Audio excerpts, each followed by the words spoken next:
الذين تتوفاهم الملائكة طيبين يقولون سلام عليكم ادخلوا الجنة بما كنتم تعملون صدق الله العظيم وقال رسول الله صلى الله عليه وسلم من كان آخر كلامه لا إله إلا الله دخل الجنة أو كما قال رسول الله صلى الله عليه وسلم আমি আজকে আপনাদের খেদমতে যে বিষয় নিয়ে আলোচনা করব সেই বিষয়টি হচ্ছে ভালো মৃত্যুর উপায়। এই প্রসঙ্গে আমি গত জুমায় কিছু আলোচনা করেছি, আজকেও কিছু আলোচনা করার চেষ্টা করব, আল্লাহ তাআলা যদি তৌফিক দেয়।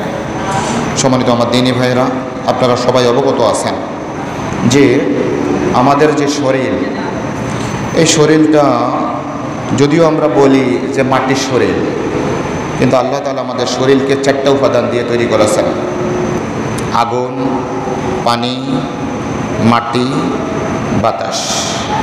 মোট 4 ধরনের উপাদান দিয়ে আমাদের শরীর তৈরি। এর মধ্যে মাটির মিশ্রণ আছে, আগুনেরও মিশ্রণ আছে। আপনি এভাবে একটা ফু দিবেন, দেখবেন আপনার সেই ফুয়ের মধ্যে কিছু গরম আসতেছে। কিসের গরম? আগুনের গরম। আর পানি তো আছেই, বাতাসও আছে, ঠিক আছে?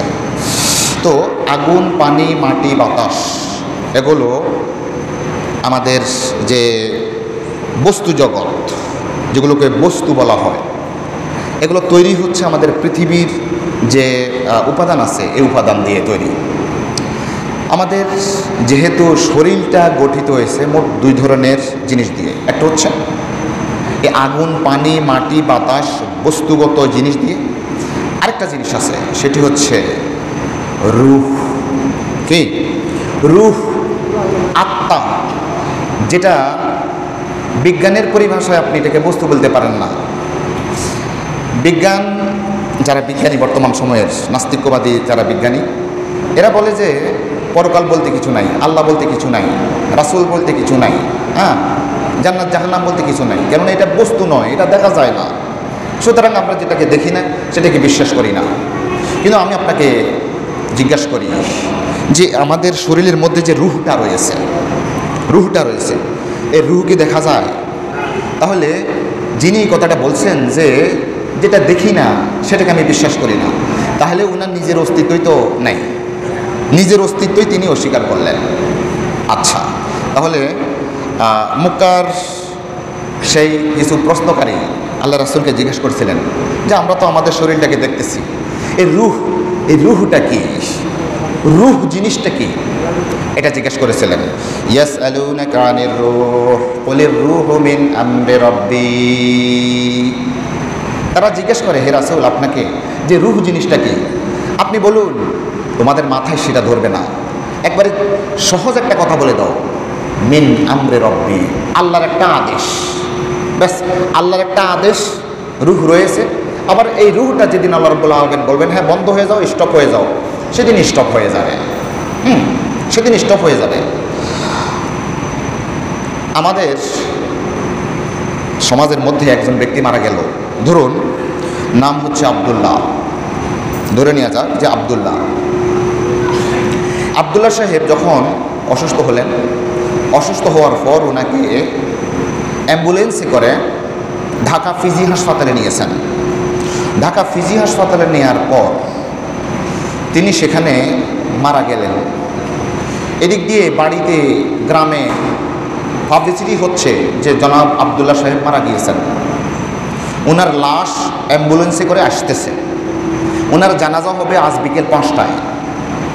এভাবে আমরা একজন ব্যক্তি যখন মারা যায় ঘোষণা করি না যে আব্দুল্লাহ সাহেবের লাশ আসতেছেন, আব্দুল্লাহ সাহেবের লাশ আসতেছেন, আমাদের 5টা বাজে জানাজার নামাজ হবে ইনশাআল্লাহ। এই জাতীয় আমরা অ্যাডভার্টাইজ করি। তো আপনি দেখলেন যে আব্দুল্লাহ সাহেব 3টার দিকেই আপনার এলাকায় চলে এসেছে। আপনি অ্যাম্বুলেন্স খুলে দেখলেন যে আব্দুল্লাহ সাহেবের শরীরের মধ্যে যা যা থাকা দরকার সকল কিছুই আছে। আপনি একটা পশম পর্যন্ত ব্যতিক্রম হয়েছে আপনি দেখতে পাবেন না। যে আবদুল্লাহ সাহেব পুরাটাই আবদুল্লাহ সাহেব, এটার মধ্যে ওনার একটা চোখ, কান, নাক, এমনকি একবার ছোট্ট একটা পশম, এই পশমটা সবাই আছে। কিন্তু আপনি আর আমি বলতেছি আবদুল্লাহ সাহেবের লাশ, আবদুল্লাহ সাহেবের লাশ। তো আবদুল্লাহ সাহেবের লাশ যদি ইনি হয়ে থাকেন অ্যাম্বুলেন্সের মধ্যে, তাহলে আবদুল্লাহ সাহেবটা কই? আমরা তো আবদুল্লাহ সাহেবকে পাঠাইছিলাম রোগী অবস্থায়, আবদুল্লাহ সাহেবকে ফিজি হাসপাতালে পাঠাইছি। এখন আপনি আমি সবাই বলতেছি এটা আবদুল্লাহ সাহেবের লাশ, তাহলে আবদুল্লাহ সাহেব কই? এখান থেকে আমরা একটা শিক্ষা পেতে পারি, সেটি হচ্ছে আমাদের যে শরীরটা, এই শরীরটা আমি না। একটু সূক্ষ্ম কথা বললাম, আমাদের যেই শরীর, এই শরীরটা আপনার না, সালাউদ্দিন আপনার এই যে শরীরটা সালাউদ্দিন না, সালাউদ্দিন সাহেব আর একটা সাইফুল ইসলাম। এই যে শরীরটা, এটা সাইফুল ইসলাম না। আব্দুর রহমান সাহেব, যে আপনার যে বডিটা, এটা আপনি না, তো এটা আপনার বডি, আপনার শরীর। আপনি কই? আপনি কই? আপনিটা হচ্ছে ইয়াসআলুনাকা আনির রূহ কুলির রূহু মিন আমরি রাব্বি। আল্লাহ রাব্বুল আলামিন যে রূহটা দিয়েছিলেন, যে আত্মাটা দিয়েছিলেন, সে আত্মা হচ্ছেন আপনি, আব্দুল্লাহ, আব্দুর রহমান, সাইফুল ইসলাম। আর এই যে জিনিসটা দেখতেছেন, এটা হচ্ছে আবদুল্লাহ সাহেবের খোলস, আবদুল্লাহ সাহেবের কি বডি, আবদুল্লাহ সাহেবের স্ট্রাকচার। তিনি প্রকৃত আবদুল্লাহ না। আবদুল্লাহ সাহেবের লয় নাই, ক্ষয় নাই। যেদিন জন্মগ্রহণ করেছেন সেদিন থেকে আর লয় নাই, ক্ষয় নাই। তিনি আবাদুল আবাদ থেকে যাবেন। তবে আবদুল্লাহ সাহেবের যে শরীরটা, এটার পরিবর্তন আছে। আপনি যখন শিশু অবস্থায় ছিলেন, আবদুল্লাহ সাহেব যখন শিশু অবস্থায় ছিল তখন এক ধরনের ছিল, যখন কিশোর অবস্থায় ছিল তখন তার শরীরের আরেক ধরনের অবস্থা ছিল। এরপর যখন যুবক অবস্থায় তিনি পদার্পণ করলেন, তিনার শরীরের মধ্যে আরেক ধরনের অবয়ব দেখা যাচ্ছে। যখন তিনি বার্ধক্য চলে আসলো তখন তার চেহারাটা আরেক কিসিমের। কিন্তু আবদুল্লাহ সাহেব ঠিকই আছে, আবদুল্লাহ সাহেবের শরীরের পরিবর্তন আছে। এই পরিবর্তনটা, এই শরীরটা একদিন নিঃশেষ হয়ে যাবে। কিন্তু আপনি আর আমি ওই আবদুল্লাহ সাহেবটা যেদিন জন্মগ্রহণ করেছি, এরপরে তার লয় নাই, ক্ষয় নাই। এটা চিরদিনের জন্য থেকে যাবে, যতদিন আল্লাহ রাব্বুল আলামিন চান। এই জন্য একজন কবি বলছেন, আকবিল আলান নাফসি ওয়াস্তাকমাল ফাদাইলাহা ফাআনতা বিন নাফসি লা বিল জিসমি ইনসানু ইয়া খাদিমাল জিসমি কাম তাশকা বিখিদমাতিহি আতাতলুবুর রিবহা ফিমা ফিহি খুসরানু। একজন কবি বলছেন, আকবিল আলান নাফসি, হে আবদুল্লাহ সাহেব, হে মানুষ, তুমি তোমার নফসের দিকে মনোনিবেশ করো। ওয়াস্তাকবাল ফাদাইলাহা, এবং এই আত্মার যেই উপাদানগুলো রয়েছে সেই উপাদানগুলোকে তুমি পূর্ণতা দান করো। কেননা তুমি তোমার আত্মা দ্বারা মানুষ, দেহ দ্বারা মানুষ নও, দেহ দ্বারা মানুষ নও। বলছেন যে ইয়া খাদিমাল জিসমি, হে এই দেহের খাদেম, দেহের খাদেম, তোমার এই শরীরটাকে বডি বিল্ডার। আমি আজকে যখন ফেসবুক খুলতেছিলাম, কয়েকজন মানুষকে দেখলাম তার এই মাংসপেশি এত মোটা, এই মাংসপেশি এত মোটা, ফ্যাটকে সরু করে ফেলতেছেন, এর রানকে এইভাবে করে ফেলেছেন। ওনার এই বডি বিল্ডার, উনি যে শরীরকে গঠন করেছেন, কবি বলছেন ইয়া খাদিমাল জিসমি কাম তাশকা বিখিদমাতিহি, তোমার এই শরীরটাকে বানানোর জন্য তুমি কত চেষ্টা, প্রচেষ্টা, কৌশল, তুমি কত চেষ্টা করেছ। হ্যাঁ, তুমি যেটার মধ্যে ক্ষতিগ্রস্ততা, এই শরীরটা তো তোমার মাটির নিচে দাফন হয়ে যাবে, তুমি এটা নিয়ে, এটা একবার মাটির সাথে মিশে যাবে, তুমি এটাকে ইমপ্রুভ করার জন্য কত চেষ্টা করতেছো। কিন্তু যেটার দ্বারা তুমি মানুষ, তুমি আব্দুল্লাহ, সেটাকে তুমি উন্নতি করার জন্য তুমি কোনো চেষ্টা করো নাই। সম্মানিত আমার দিনী ভাইরা, বদিউজ্জামান সাঈদ নুরুশি, ওনার একটা কিতাব আমি পড়েছি, ওই কিতাবটার মধ্যে একটা কাহিনী বলেছেন। সে কাহিনীটা বলেই আমার আলোচনা আমি ইনশাআল্লাহ শুরু করব। সেটি হচ্ছে এই, একজন ব্যক্তি স্বপ্নে দেখলেন যে ওনাকে একটা সিংহ তাকে আক্রমণ করার জন্য দৌড়াচ্ছে। উনি স্বপ্নের মধ্যে দেখছেন, আমরা অনেক সময় স্বপ্নে এভাবে দেখি, আমরা আকাশে উড়ে যাচ্ছি, পাতালে নেমে যাচ্ছি, সাগরে ঝাঁপ দিচ্ছি, গরু আমাদেরকে দৌড়াচ্ছে। ওই একজন ব্যক্তি স্বপ্নের মধ্যে দেখলেন তাকে একটা সিংহ তাকে দৌড়াচ্ছে। তিনি বলেন যে আমি দৌড়াতে গিয়ে দেখলাম যে একটা গাছ আছে, আমি গাছের উপর উঠে গেলাম। গাছের উপর উঠার পরে আমি গাছের একটা ডালে চলে গেলাম। গাছের ডালে যাওয়ার পরে আমি দেখতে পেলাম যে গাছের ডালের গোড়ায় যে একটা সাদা ইঁদুর এবং একটা কালো ইন্দুর এ কুটকুট কুটকুট করে আমার এই ডালটা কেটে ফেলতেছে। আমি নিচের দিকে তাকালাম, সেখানে দেখলাম যে একটা বিশাল সাপ আমার দিকে এইভাবে হা করে আছে। আমি এই স্বপ্নটা দেখলাম। এরপর আবার উপরের দিকে যখন তাকালাম, তাকানোর সাথে সাথে দেখলাম যে উপরের দিক থেকে একটা মৌচাক রয়েছে, মৌমাছির একটা চাকা রয়েছে, সেখান থেকে টপ টপ টপ টপ করে মধু পড়তেছে। তো আমি কি করতেছি, ওই মধুর দিকে তাকিয়ে হা করে থাকলাম, সেখান থেকে মধু খাচ্ছি।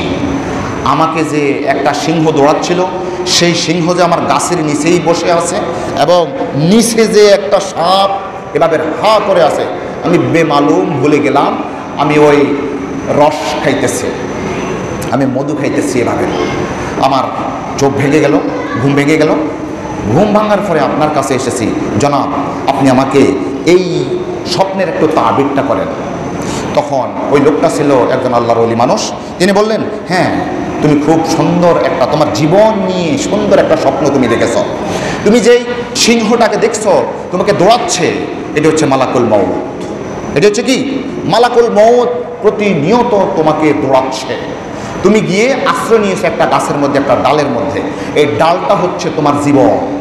তুমি দেখছো যে গাছের ডালের গোড়ায় একটা সাদা ইঁদুর, একটা কালো ইঁদুর সেখানে কুটকুট কুটকুট করে সেখানে কেটে ফেলতেছে। তোমার এই জীবনটা, তোমার ডাল নামক এই জীবনটাকে রাত এবং দিন নামক ইঁদুর, সাদা ইঁদুর মানে দিন, কালো ইঁদুর মানে রাত, এটা তোমার সেই হায়াতটাকে কেটে ফেলছে।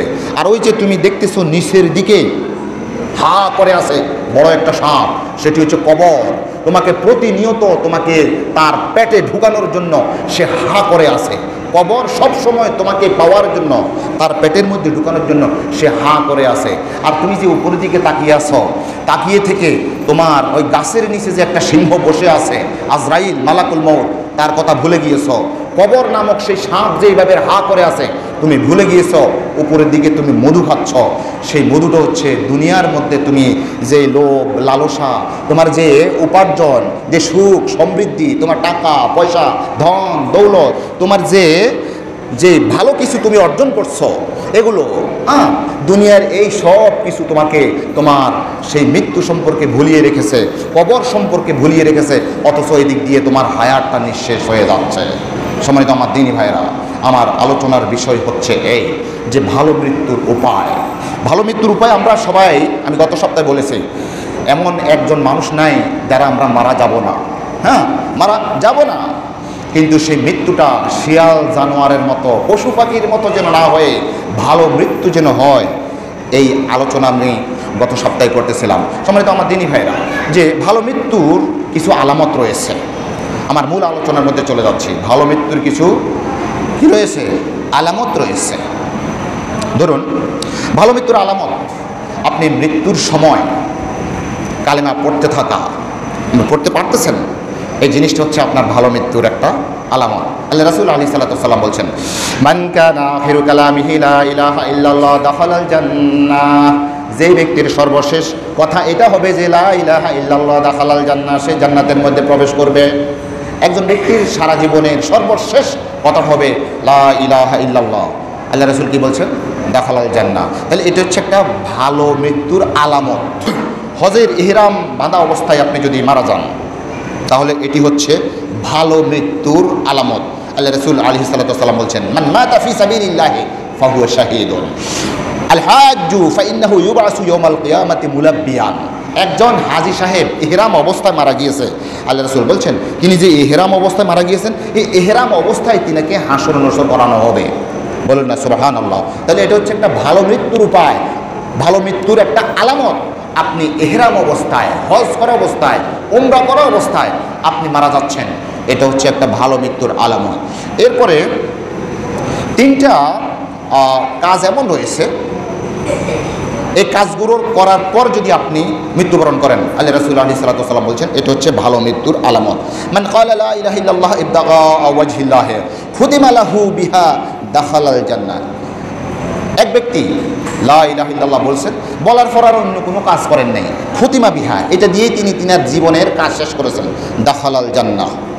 তাহলে এটা হচ্ছে কি, এটা ভালো মৃত্যুর একটা আলামত। আল্লাহ রাসূল আরেকটা হাদিসের মধ্যে বলছেন, মান সামা ইয়াওমান ইবতিগা ওয়াজহিল্লাহ খুতিমা বিহি। দাখালাল জান্নাহ। একজন ব্যক্তি আল্লাহর সন্তুষ্টির জন্য একটা রোজা রয়েছেন, রোজা হওয়ার পরে রোজাও শেষ, উনিও ইন্তেকাল করলেন, এটা হচ্ছে সে দাখালাল জান্নাহ, সে জান্নাতের মধ্যে প্রবেশ করবে। এটা ভালো মৃত্যুর একটা আলামত। আল্লাহ রাসূল আলাইহিস সালাতু ওয়াস সালাম আরেকটা হাদিসের মধ্যে বলছেন, ওমান তাসাদ্দাকা বিসাদাকাতিন ইবতিগা ওয়াজহিল্লাহি খুতিমা লাহু বিহা দাখালাল জান্নাহ। একজন ব্যক্তি কি কিছু সদকা করলো, সদকা করার পর এটাই তার জীবনের শেষ কাজ ছিল, এরপরে তিনি মারা গিয়েছেন, খুতিমা লাহু বিহা দাখালাল জান্নাহ, সে জান্নাতের মধ্যে প্রবেশ করবে। একজন ব্যক্তি সদকা করার পরেই, অর্থাৎ ইবাদতের পরেই আপনি ইন্তেকাল করেছেন, আপনার জন্য এটা ভালো মৃত্যুর একটা আলামত। আল্লাহ রাসূল আলাইহিস সালাতু ওয়াস সালাম বলছেন যে 4টা জিনিস সংরক্ষণ করতে গিয়ে যে ব্যক্তি মৃত্যুবরণ করবে এটা হচ্ছে ভালো মৃত্যুর আলামত। এমনকি আল্লাহ রাসূল আলাইহিস সালাতু ওয়াস সালাম তাকে শহীদ হিসেবেও গণ্য করেছেন, শহীদ হিসাবে গণ্য করেছেন। মান কুতিলা দুনা মালিহি ফাহুয়া শাহীদুন। আল্লাহ রাসূল আলাইহিস সালাতু ওয়াস সালাম বলছেন যে আপনার হালাল কিছু টাকা আছে, এই টাকাগুলো আপনি সংরক্ষণ করতে গিয়ে কিছু সাদাবাজ, কিছু অন্য কিছু ডাকাত, ডাকু, চোর, বাটপার, ছিনতাইকারী আপনার সেই টাকাগুলো, সেই মালগুলো ছিনতাই করে নিয়ে যাচ্ছিল, আপনি সেটাকে সংরক্ষণ করতে গিয়ে সে দিশে আপনার পেটের মধ্যে ড্যাগার ঢুকাই, ছুরি ঢুকিয়ে দিয়েছে, আপনি মারা গিয়েছেন। কিসের জন্য মারা গিয়েছেন? আপনার হালাল টাকাকে সংরক্ষণ করার জন্য আপনি কী করেছেন? মৃত্যুমুখে পতিত হয়েছেন, আপনাকে ছুরি ঢুকাই দিয়েছে, এরপর আপনি মারা গিয়েছেন। আল্লাহ রাসূল বলছেন এই ব্যক্তিটা শহীদ।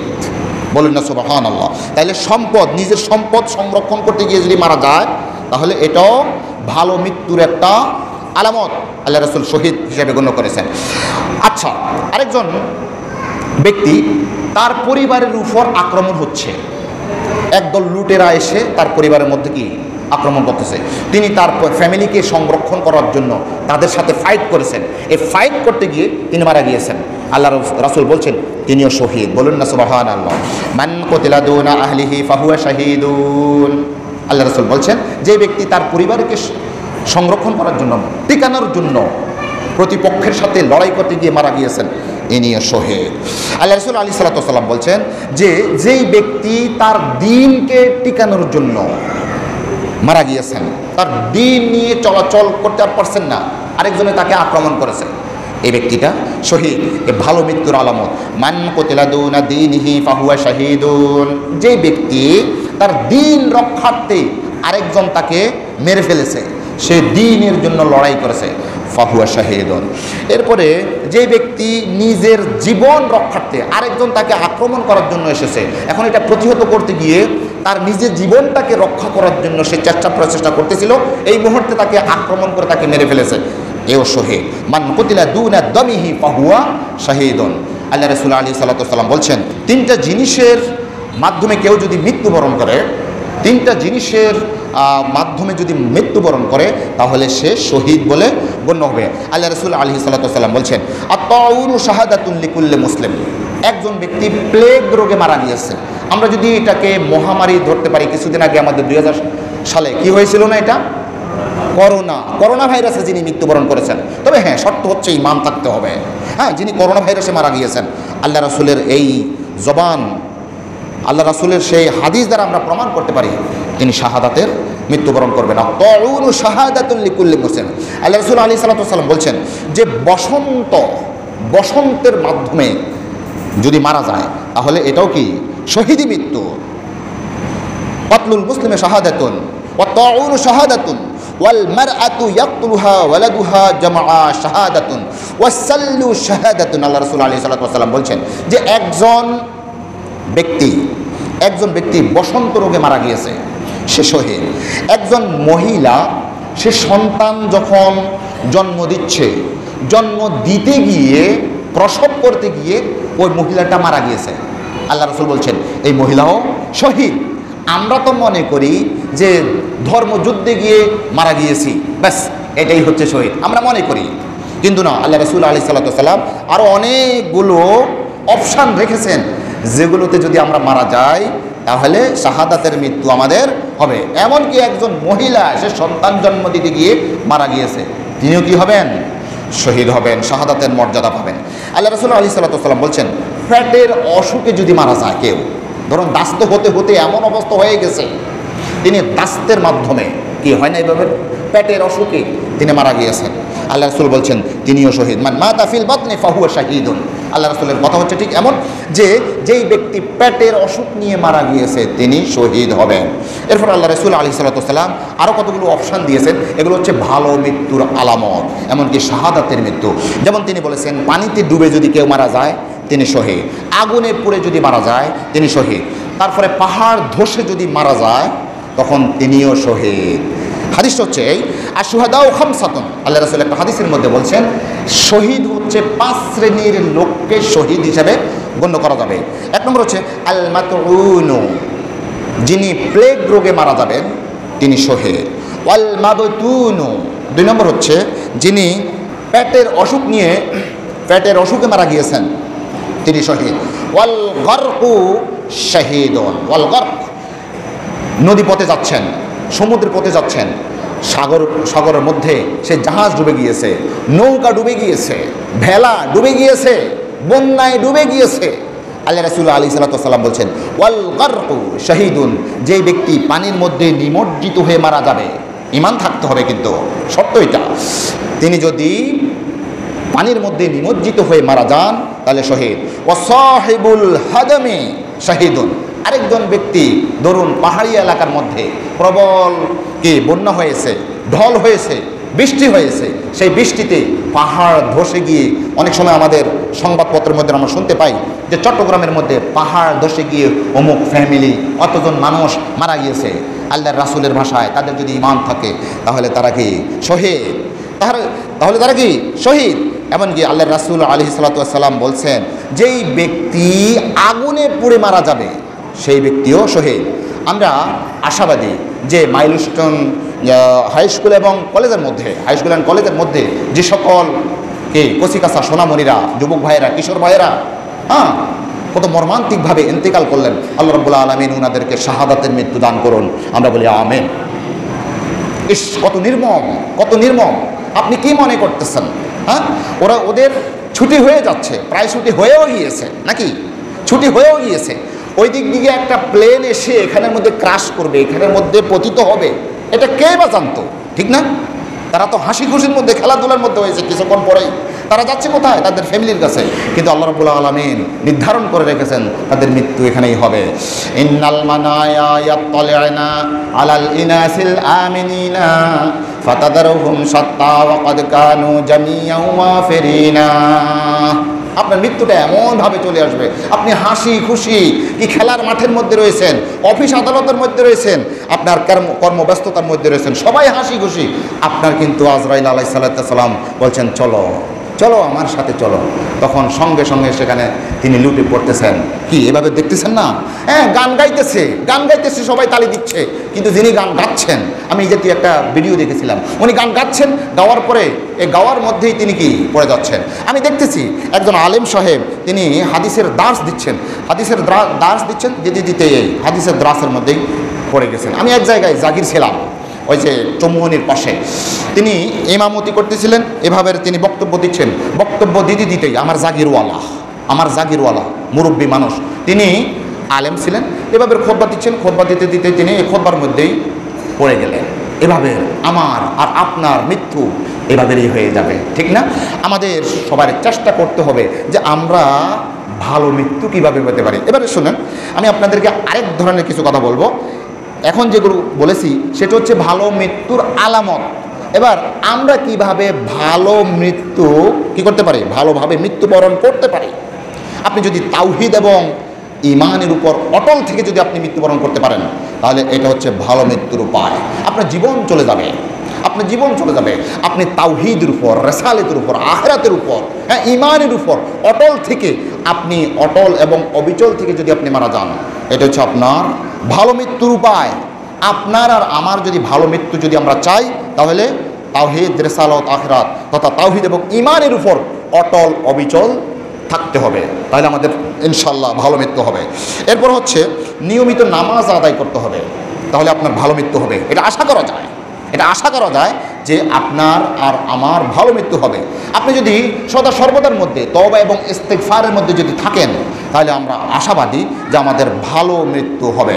আমাদের যদি হালাল হালাল এর উপর থেকে এবং হারামকে বর্জন করে যদি আমরা চলতে পারি, হালাল রিজিক, হালাল রুটি রিজিকের মধ্যে যদি আমরা থাকতে পারি এবং হারাম থেকে যদি আমরা বেঁচে থাকতে পারি, আমরা আশাবাদী যে ওই ব্যক্তিটা কী হবে, ওনার ভালো মৃত্যু হবে ইনশাআল্লাহ।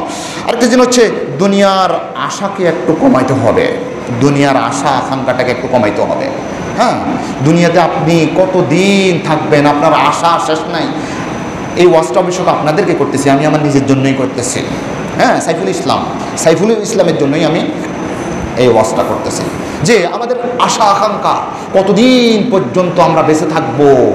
আমাদের যাদের দাড়ি পেকে গিয়েছে, তারপরও এখন যদি আমাদের 60 বছর হয়ে থাকে, আমরা মনে হচ্ছে যেন আমাদের ভাব সাবে এমন একটা আমরা বুঝাই যে আমরা মৃত্যুবরণ করব না, আমরা 100 বছর পর্যন্ত অনাদি অনন্তকালের জন্য যেমন নাকি এসেছে। আমি আরেকদিন বলেছি কিছুদিন আগে এখানে একটা জানাজার মধ্যে যে আমাদের এখানে 100 বছরের একজন ব্যক্তি নাই, আবার 100 বছর পরে আমাদের নাম নিশানা এই পৃথিবীর মধ্যে থাকবে না। হ্যাঁ, আরেকদিন আমি বলেছিলাম আপনাদেরকে যে আমরা এখানে এমন অনেক মানুষ রয়েছে যিনারা দাদার আব্বার নাম বলতে পারবো না। আমি আমার নিজের দাদার আব্বার নাম বলতে পারবো না, দাদার আব্বার নাম বলতে পারবো না। তিনিও আমার মতোই এই জমিনের মধ্যে এমন যৌবন অবস্থার মধ্যে ছিলেন, যুবক অবস্থার মধ্যে ছিলেন, কিশোর অবস্থার মধ্যে ছিলেন। ওনার অস্তিত্ব ছিল আমার সাথে, আমার সম্পর্ক আমার সর্বোচ্চ দাদা, আর এদিক দিয়ে সর্বোচ্চ আমার নাতিন পর্যন্ত, নাতিন পর্যন্ত। ফোনটিও আমাকে বলবে যে উনি কে, আমাকে চিনবে না। হ্যাঁ, আমাকে চিনবে না, আপনাকেও চিনবে না। 100 বছর পরে সাইফুল ইসলামের নাম গন্ধ থাকবে না। আমি তখন অকজ হয়ে যাব। সাইফুল ইসলাম, হাজার মানুষ এসেছিল, আব্দুর রহমান সাহেব, হাজার মানুষ এসেছিল, উনিও এসেছিলেন, এসে গেছে, সমস্যা কি? আপনার আর আমার কোনো প্রয়োজনীয়তা তারা অনুভব করবে না। এই দুনিয়াটাকে নিয়েই আমরা আসলে অনেক ব্যস্ততার মধ্যে থাকি। আমি এটা বলি না যে আপনারা দুনিয়ার সবটাকে ছেড়ে দেন, না না, এটা বলি না।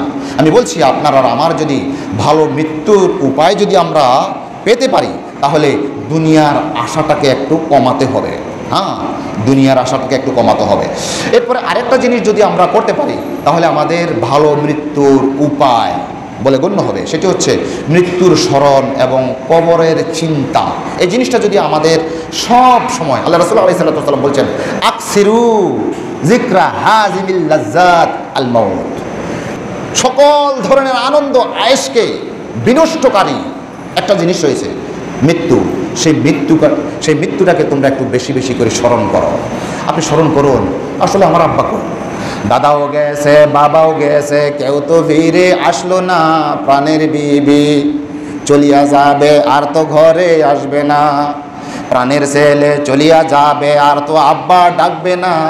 আপনি দেখেন এইভাবেই হচ্ছে, আমাকে আর আব্বা আম্মা আমাকে আর ডাকবে না। আমি তখন আমাকে যত তাড়াতাড়ি সম্ভব আমার নিজস্ব, আমার একেবারে আপন জনেরাই আমাকে বলবে যে না, একটা রাত আমার স্ত্রী তার সাথে আর থাকতে দিবে না, তার সাথে না, তার ঘরের মধ্যে থাকতে দিবে না।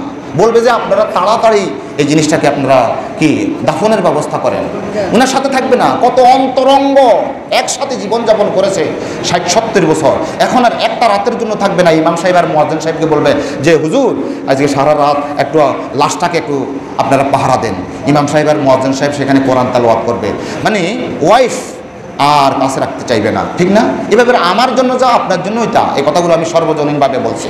তাহলে আমাদেরকে সেই মৃত্যুর স্মরণ এবং কবরের চিন্তা, এদিক দিয়ে আমার সন্তান সন্ততিরা কে কোনটা নিবে, আব্বার কোন তাল গাছ নিবে, তারপরে আব্বার কোন ব্যালেন্স ছিল, ব্যাংক ব্যালেন্স ছিল সেটা নিবে, কোন গাড়িটা ছিল সেটা নিবে, কোনটা কি নিবে, এটার জন্য তারা পেরেশান।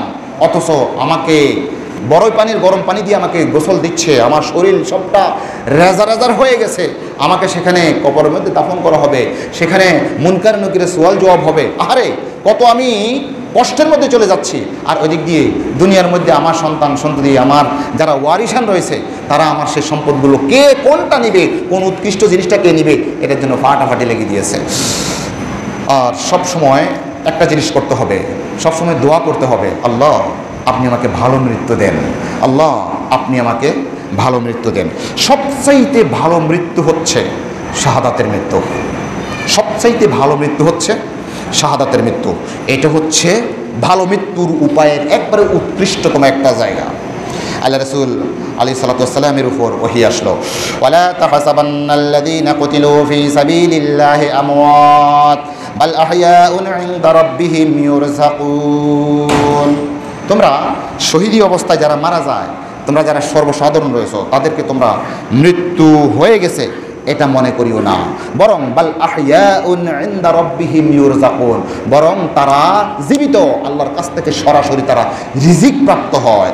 ফারহিনা বিমা আতাহুমুল্লাহু মিন ফাদলিহি ওয়া ইস্তাবশিরুনা বিল্লাযিনা লাম ইয়ালহাকু বিহিম মিন খালফিহিম আল্লা খাউফুন আলাইহিম ওয়া লা হুম ইয়াহজানুন ইস্তাবশিরুনা বিনি'মাতিন মিনাল্লাহি ওয়া ফাদল ওয়া আন্নাল্লাহা লা ইউদিয়ু আজরাল মুমিনিন।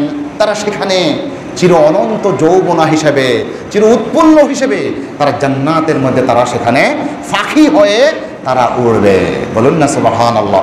এই জন্য আল্লাহ রাসূল আলাইহিস সালাতু ওয়াস সালাম সবসময় আল্লাহর কাছে এই দোয়াটা করতেন। আল্লাহ রাসূল পর্যন্ত আল্লাহর কাছে যেই দোয়াটা করতেন সেটি হচ্ছে ওয়াল্লাযী নাফসি বিয়াদিহি। আল্লাহ রাসূল আলাইহিস সালাতু ওয়াস সালাম বলছেন, যেই সত্তার হাতে মুহাম্মাদের প্রাণ, মানে আল্লাহর শপথ করে বলছি যে ওয়াদিতু আন্নী উকতালু ফি সাবিলিল্লাহি সুম্মা উহইয়া সুম্মা উকতালু সুম্মা উহইয়া সুম্মা উকতালু সুম্মা উহইয়া। আমার অন্তরের যে আশা আকাঙ্ক্ষা, আমার কাছে খুব ভালো লাগে, আমি আল্লাহর রাস্তায় শাহাদাত বরণ করি, এরপর আবার জীবিত হই, আবার শাহাদাত বরণ করি, আবার জীবিত হই, আবার শাহাদাত বরণ করি, আবার জীবিত হই। সুবহানাল্লাহি ওয়া বিহামদিহি। আল্লাহ রাসূল আলাইহিস সালাতু ওয়াস সালামের পক্ষ থেকে এই জাতীয় একটা কামনা বাসনা ছিল।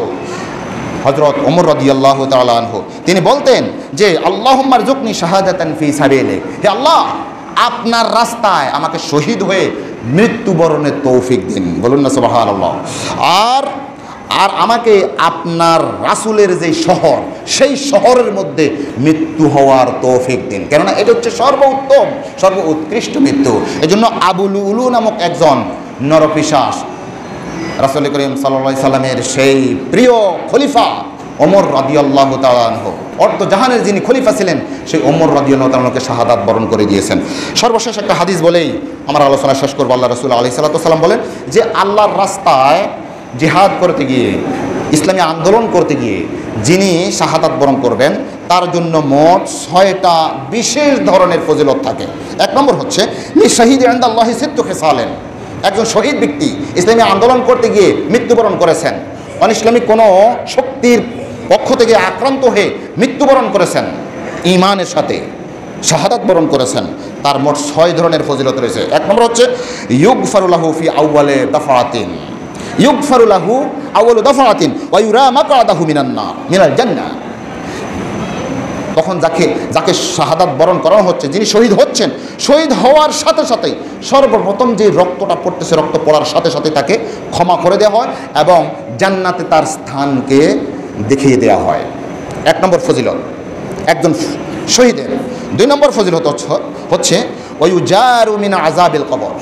কবরের মধ্যে সবার যে একটা পরীক্ষা হবে, কবরের শাস্তি, কবরের আযাব, সেই কবরের আযাব থেকে তাকে মুক্তি দেওয়া হবে। 3 নম্বর হচ্ছে ওয়ায়ামানু মিনাল ফাজাইল আকবার, ওয়ায়ামানু লাহু ফাজাউল আকবার। যেদিন মহা বিপদ হবে, হ্যাঁ, সবাই যখন চিন্তার মধ্যে থাকে, আল্লাহ রাব্বুল আলামিন বলছেন ফাজাউল আকবার, মহা চিন্তা, সবচেয়ে বড় চিন্তা। একটা আয়াতের মধ্যে বলছেন লা ইয়াহজুনুহুমুল ফাজাউল আকবার ওয়া তাতালাক্কাহুমুল মালাইকা হাযা ইয়াউমুকুমুল্লাযী কুনতুম তুআদুন। সে মহা বিপদের সবাই চিন্তার মধ্যে থাকবে, সেই চিন্তা থেকে এই শহীদ ব্যক্তিকে আল্লাহ রাব্বুল আলামিন নিরাপদে রাখবেন। সুবহানাল্লাহি ওয়া বিহামদিহি। 4 নম্বর হচ্ছে ওয়ায়ুযাউ লাহু আলা রাসিহি তাজুল ওয়াকার ওয়াল ইয়াকুতু মিনহা খায়রু মিনাদ দুনিয়া ওয়া মা ফিহা। আল্লাহ রাসূল আলাইহিস সালাতু ওয়াস সালাম বলছেন ওয়ায়ুযাউ লাহু আলা রাসিহি, একজন শহীদ ব্যক্তির মাথার মধ্যে পরিয়ে দেওয়া হবে তাজুল ওয়াকার, সম্মানের একটা টুপি পরিয়ে দেওয়া হবে, যার সেই তাজটা, সেই মহামূল্যবান তাজটা, মুকুটটা হবে ইয়াকুত নামক পাথর দিয়ে। সেই ইয়াকুতের একটা ইয়াকুত, ছোট্ট একটা ইয়াকুত, হ্যাঁ, সেই ছোট্ট একটা ইয়াকুতের দাম হবে দুনিয়ার মধ্যে, দুনিয়া এবং আখিরাতের মধ্যে যা কিছু আছে, দুনিয়ার মধ্যে যা কিছু আছে সকল কিছুর চাইতে মূল্যবান একটা ইয়াকুতের দাম। সুবহানাল্লাহি ওয়া বিহামদিহি।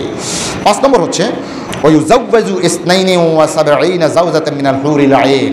তাকে জান্নাতের মধ্যে মোট 72টা হুরুল আইন, ডাগর ডাগর চক্ষু বিশিষ্ট হুরকে ওই শহীদ ব্যক্তির সাথে আল্লাহ রাব্বুল আলামিন বিবাহ পড়াইয়ে দিবেন। সুবহানাল্লাহি ওয়া বিহামদিহি। এরপরে 6 নম্বর হচ্ছে ওয়ায়ুশাফাউ লাহু ফি সাবঈনা মিন আকারিবিহি। একজন শহীদ ব্যক্তি আল্লাহর রাস্তায় যিনি শাহাদাত বরণ করেছেন, এই ব্যক্তির এই অ্যাবিলিটি থাকবে, এই ক্ষমতা আল্লাহ রাব্বুল আলামিন তাকে দিবেন যে তার যে নিকট আত্মীয় রয়েছে সেই নিকট আত্মীয়র মধ্যে মোট 70 জন জাহান্নামীর উপযুক্ত হয়ে গিয়েছে। এই জাতীয় মানুষদেরকে তিনি বলবেন, আল্লাহ আমার ওই বন্ধু, তিনাকে আপনি জাহান্নাম থেকে মুক্তি দিয়ে জান্নাতে দেন। আমার মামাতো ভাইয়ের ছেলে, আমার মামাতো ভাই, আমার ফুফাতো ভাই, আমার মামা, আমার মামি, আমার অমুক তমুক, এভাবে নিকটবর্তী মোট 70 জন মানুষকে যাদের জন্য জাহান্নাম অবধারী হয়ে গেছে, এই জাতীয় মানুষদেরকে, জাহান্নামী মানুষদেরকে একজন শহীদ ব্যক্তি সুপারিশ করে জান্নাতে নিয়ে যাওয়ার সেই সৌভাগ্য তিনি প্রাপ্ত হবেন। আল্লাহ রাব্বুল আলামিন আমাদেরকে আল্লাহর রাস্তায় অটল অবিচল থেকে ভালো মৃত্যু যেন আমাদের জন্য হতে পারে, আল্লাহ তাআলার কাছে সেই মুনাজাত এবং তৌফিক কামনা করে আজকের আলোচনা শেষ করছি। আসসালামু আলাইকুম ওয়া রাহমাতুল্লাহি ওয়া বারাকাতুহু।